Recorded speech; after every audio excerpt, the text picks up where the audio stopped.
Well, welcome everybody to the latest in our Life on the Edge series of talks. It's wonderful to welcome the thousands that are here in Weybridge Town Hall and the many millions that are watching online. You're very welcome, and if you're watching it live, great. If you're watching at a later date, that's perfectly okay. The wonders of technology allow us to be able to communicate in many different ways.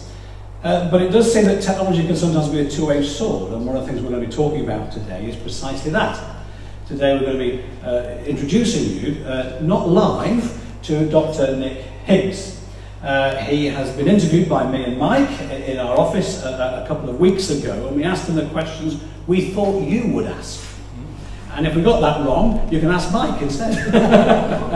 But we've tried to ask him these kind of questions, and we can't wait to hear about his work. He currently works in the Bahamas. It's tough work, but someone has to do it. So it is good to have you with us. We're going to have the familiar format, except we won't have one long lecture today. What we've got is a collection of snippets of Nick's work to share with you.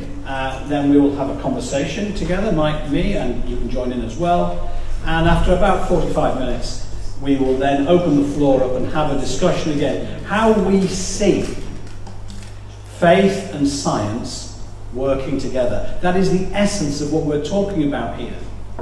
We are convinced, are we not, that faith and science complement each other. You don't pick one and throw stones at the other. There is no need for that. In fact, a good scientist, we believe, will have a faith element of what they do, and a good theologian has time, space, and a longing for good science in their understanding. And that's part of what these evenings are.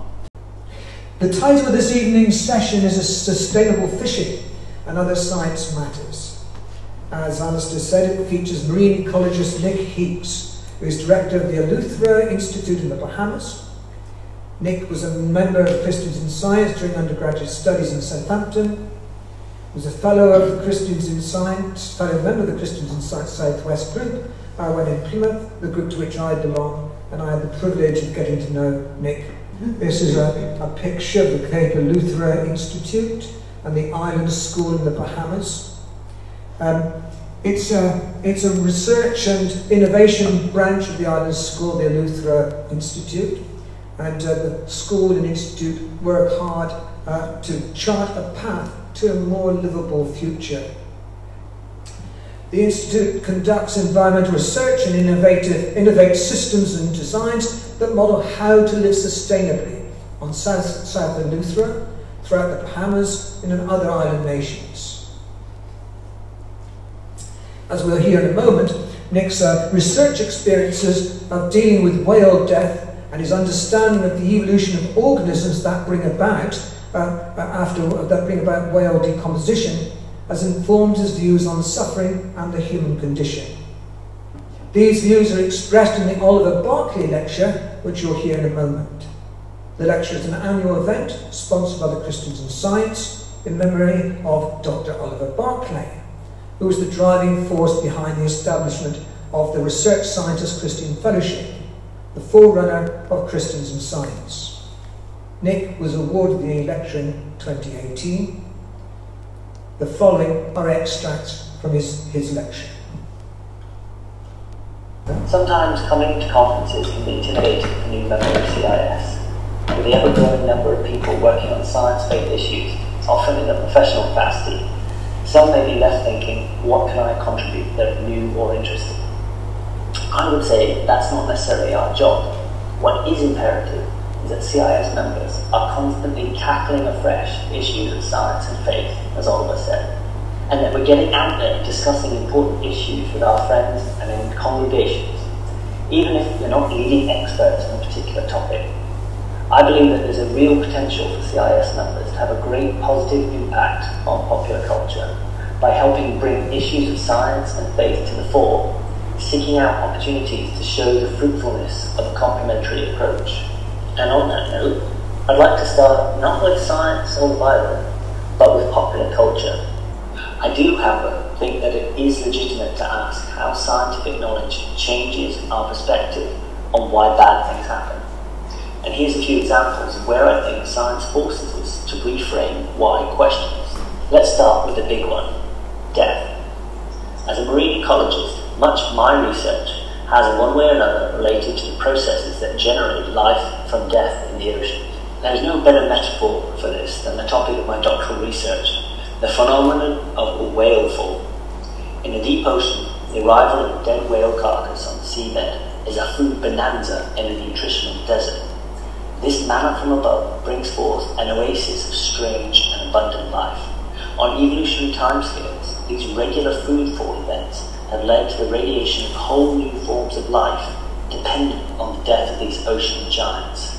Death brings forth life.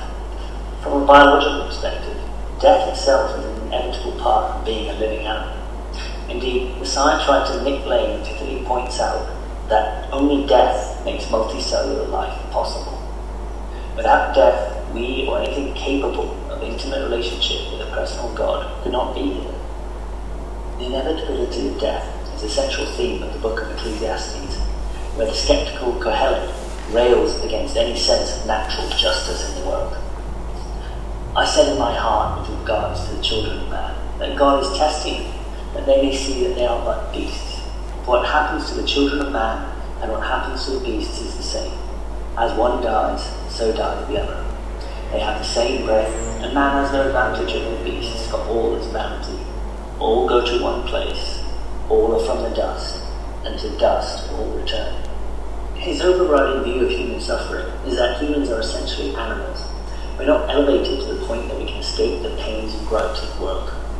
The imagery is firmly rooted in the account of Genesis 2. Humans and animals created from the same earth and have the same breath of God that animates us. We suffer the same ills and both return to the dust from when we came. It's clear from the passage as a whole that there is no room for human hubris that gives us a special exemption pass from death and suffering. Evolution confirms what this wisdom literature has long known. In 2014, after Nick co-authored a paper on large food falls, other than those of whales, he provided the commentary for a video on large shark falls. Here's what he had to say. There was a whale shark carcass, again, never seen before, and that's sort of one of the largest marine vertebrates in the sea after whales. So that was really interesting, because that was the sort of really mid-range between the large whales and the smaller porpoises that had been observed before. And then you had three sort of devil rays. They're all in the same genus called Mobula. What I was really intrigued by was whether or not we were going to find ocelots. And I didn't find any evidence of that. Now, absence of evidence isn't evidence of absence. Just because I didn't find it here doesn't mean they don't live on these carcasses. All we did find were large scavenging fish, 3 or 4 types, but what really dominated were these eel pouts. And these fish normally just sit around a carcass and wait for smaller scavengers to come along, and then they will eat those amphipod scavengers. So you get these little shrimp-like animals called amphipods that eat the flesh of these carcasses. And what these fish do is they will actually sit around the carcass and prey on these other amphipods that are coming in to feed on it. So Nick Higgs is one of the leaders in research into whale fall and other huge mammals, and that piece from the BBC was a part of they came across it by accident. They called it like a graveyard. And of course it wasn't long ago where we had no idea what was at the bottom of the ocean, and to this day it remains far less explored, doesn't it, in the bottom of the ocean than the surface of the moon in some ways. And of course it was believed that there could be no life in some of these places. Having said that, now we've gone down there, not only is there life, but an essential part of life, springing from death. There's an entire branch of theology called natural theology, which for many thousands, hundreds, and certainly thousands of years, there's been an attempt to prove that there is a God and to prove his character by looking at the earth. Look at the earth and you will find God. It has never conclusively worked, but it is essential in understanding something of the character of God. You see something of the character of the Creator when you look at their creation. Christians have long believed this. There's a huge branch of theology. And it's not difficult, is it, to see that actually the more that we're learning about this, that it affects our hearts, it sinks deep into our being as Christians, when we realise that in the darkest and most difficult parts of the world, life comes from death. And there is a sense of hope and possibility there for us, is there not? Isn't that dark Easter Saturday, the day between Good Friday and Easter Sunday, that darkest moment when no one knew what to do? It's not recorded about what happened there in Scripture. We do not know. The liturgy says that nothing is to happen in churches at all on Easter Saturday. Bit weird because I got married on Easter Saturday, but we'll move on from that. No regrets so far.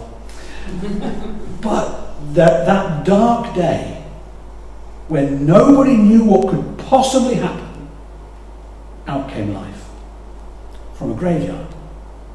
One of the great quotes I like is that the greatest story ever told came out of a graveyard. Ocean life depends in some ways, and even more so in a minute we're going to look at, on the death.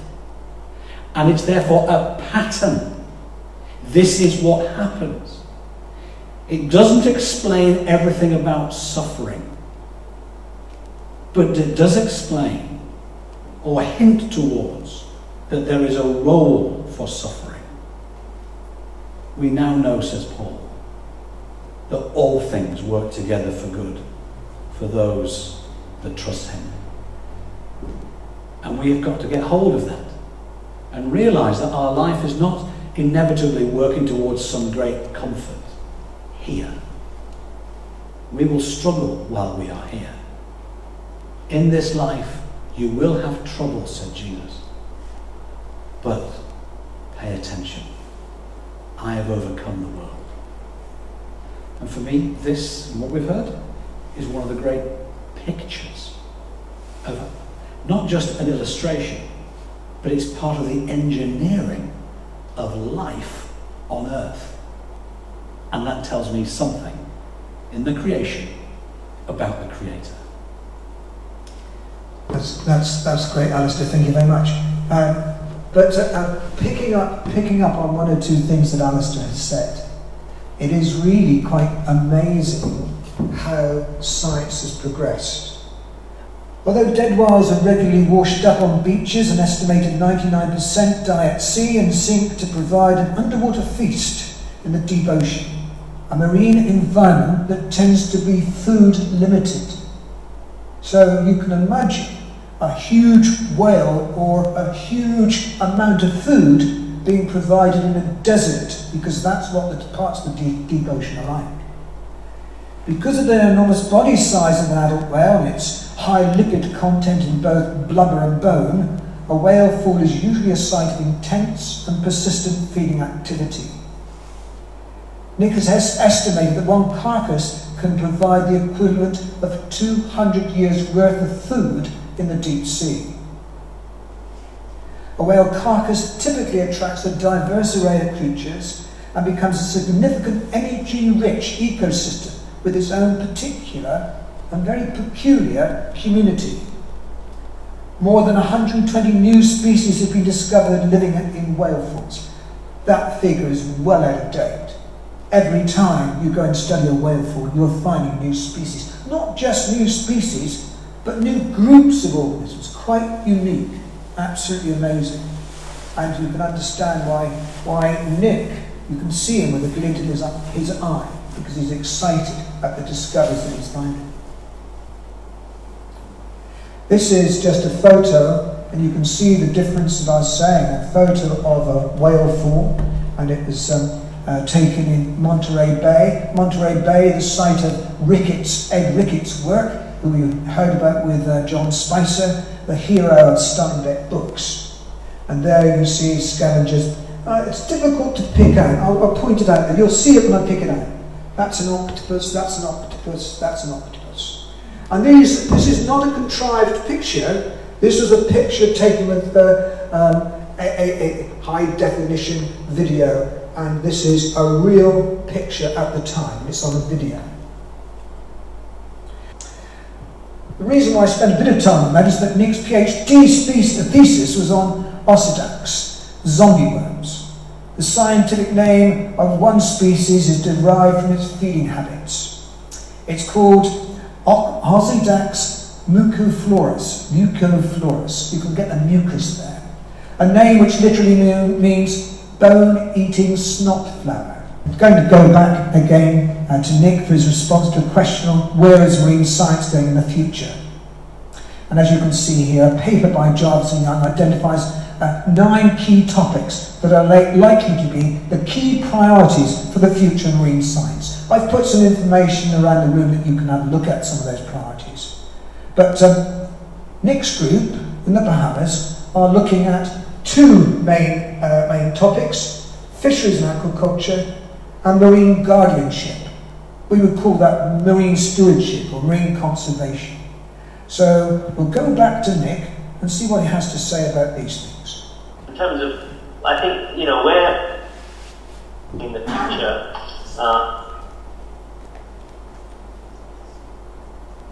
it's really around increasing our understanding of the whole ocean system, which is so much bigger and more inaccessible than the land.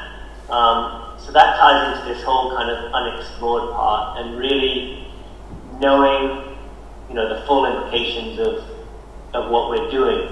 But then also, I think there's a bigger push towards understanding the human element and the human impacts and interactions with the ocean environment, where, you know, in the past it was very focused on the kind of just the science in a very classical way of understanding how things work. And now we kind of realize that we need to also understand how people fit into that, and what the future of that role looks like. And you know, to give you a very concrete example, when we were kind of shut down during the COVID lockdowns here, I witnessed a huge surge in people subsistence fishing. So, you know, in more kind of developed countries, you guys might have observed, you know, panic shopping. Well, we had panic fishing, where, you know, people still in places like this turn to the sea for food as a safety net, you know, where we don't have major social security programs and things. And we kind of documented this on a very small scale locally, at least, as a phenomenon where people just kind of turn to the sea for food. And the whole thing that raised with me is, well, we have a responsibility to manage that so that people can continue to be supported in that way.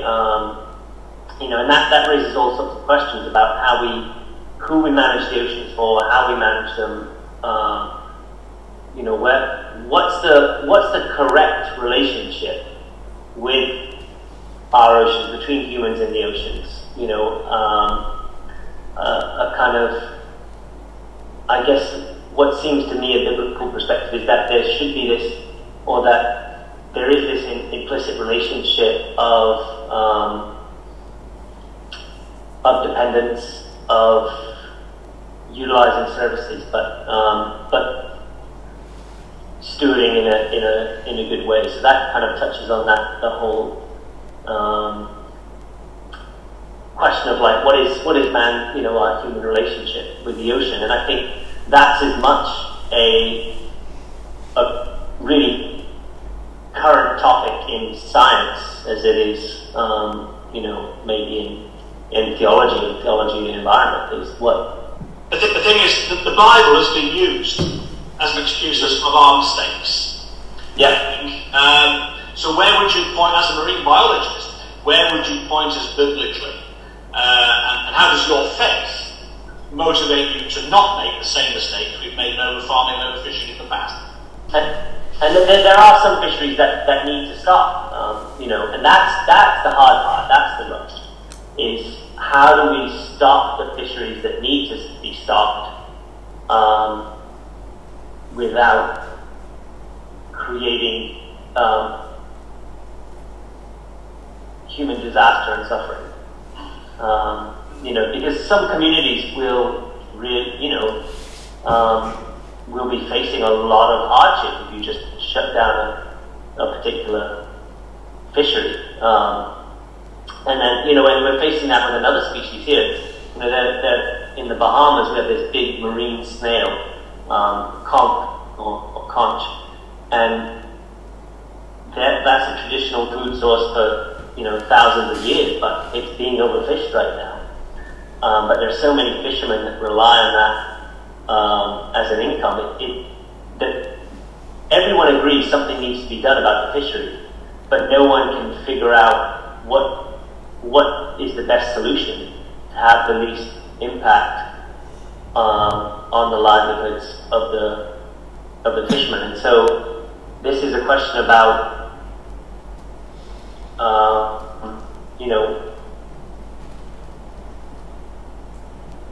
the blame for that is kind of largely historic. You see this in a lot of fisheries as well, like the problem of intergenerational injustice, that the problems we're facing now are because of poor management maybe 20 years ago. I mean, that's not always the case. Sometimes, it's the practices that happened 2 or 3 years ago. And so that becomes very difficult, right? About, to say to people who might be practicing,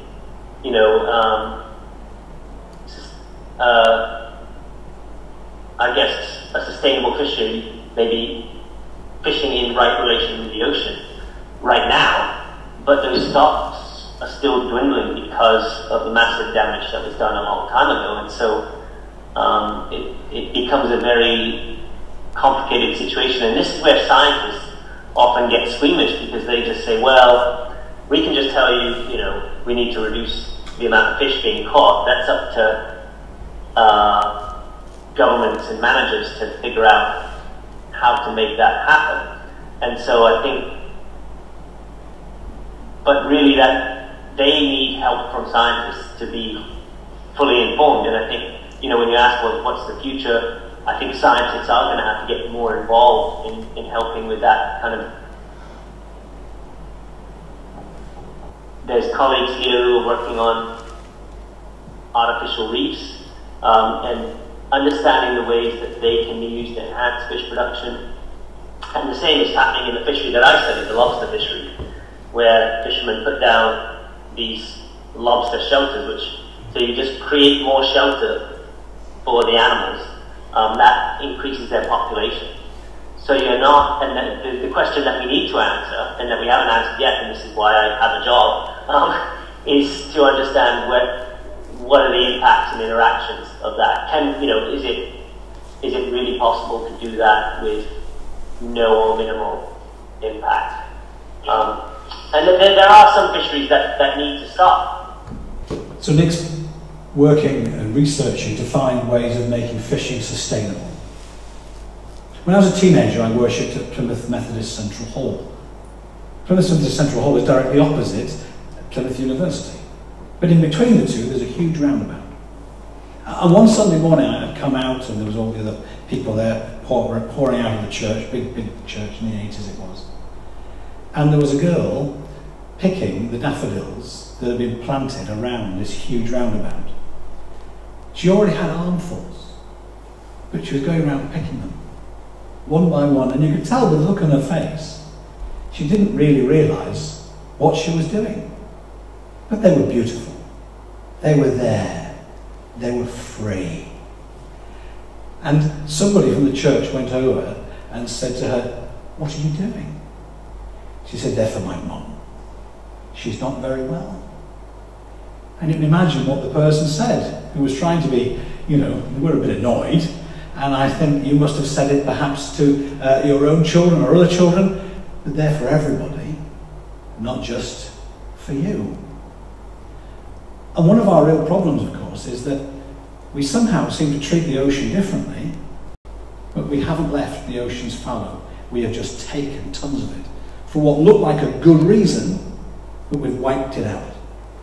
I sat at St Ives with Susan on a little bench, looking out over towards Hale, you know, Park Harbour's Bay, and there's a little plaque on the wall, and it said, people used to sit here to spot the pilchard shoals.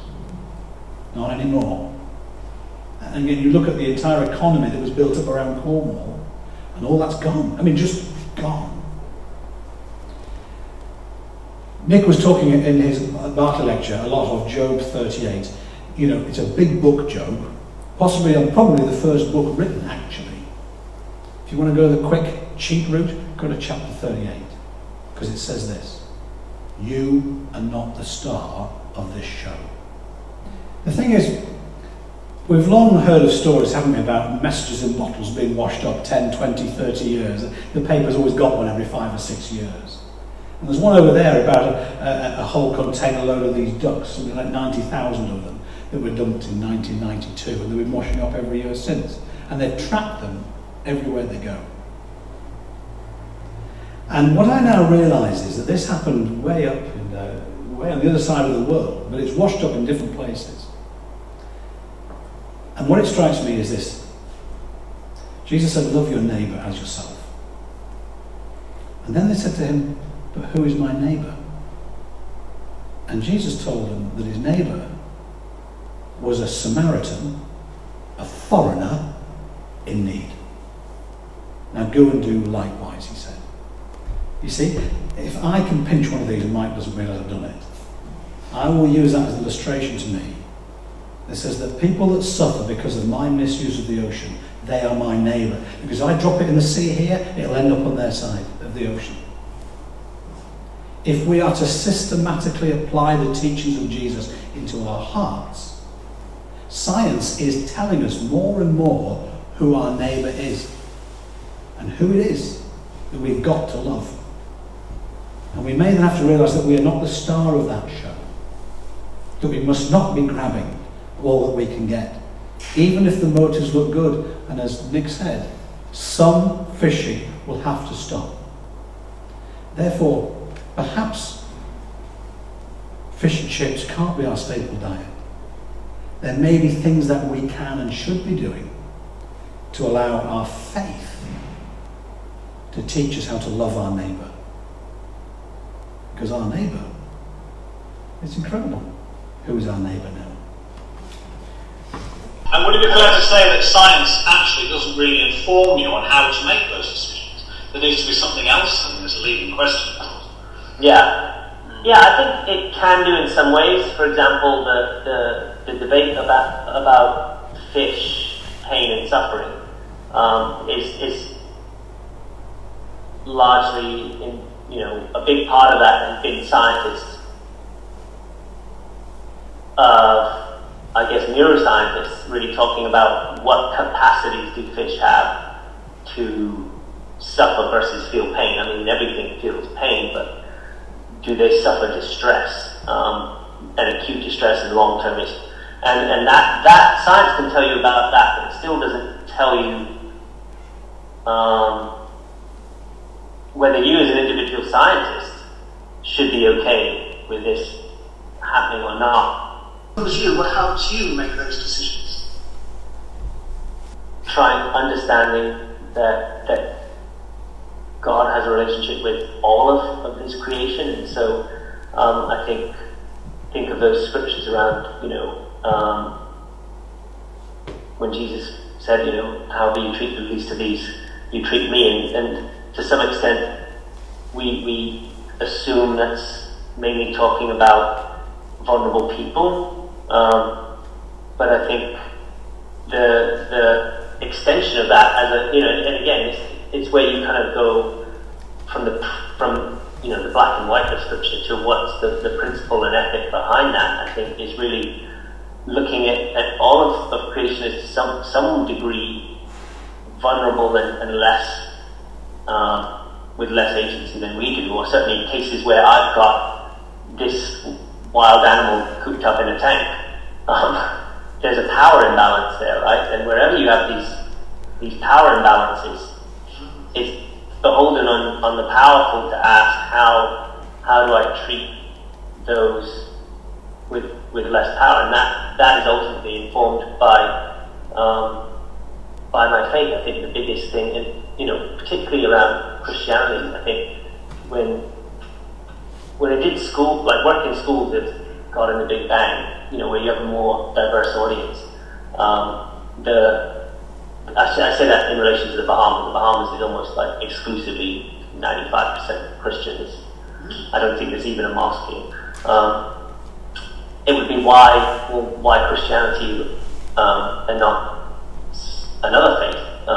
You know, when we were in schools with people of lots of different faith students, and my own thing of Christianity is the focus on self-sacrifice, of suffering is the way it is, of your mission not being about your own life and your own self-preservation, which I don't, you know, there are elements of that certainly in other areas, but to me there's a huge emphasis on that in the Gospels, and that to me is kind of, I don't know if I can go as far as saying uniquely Christian, but definitely one of the reasons why I think of how my Christian faith in particular informs the way I make those kind of decisions. That's very helpful, Nick. I mean, I can help you there very quickly, that sacrifice is not unique to Christianity. However, God being sacrificed is. Yeah. Yeah. So I really get that. You know, so it's the model, exactly. Yeah. Yeah, it's that new concept that Jesus revealed of God's character that I think changes the whole game. And the power that releases, like the atom, split in the atom, it released incredible power. The death, the sacrifice of God himself, incredibly, opened up resurrection and opened our eyes to new life. At this point, I'd like to say thanks to Nick for taking part in this evening's activity, and perhaps we can give him a round of applause now.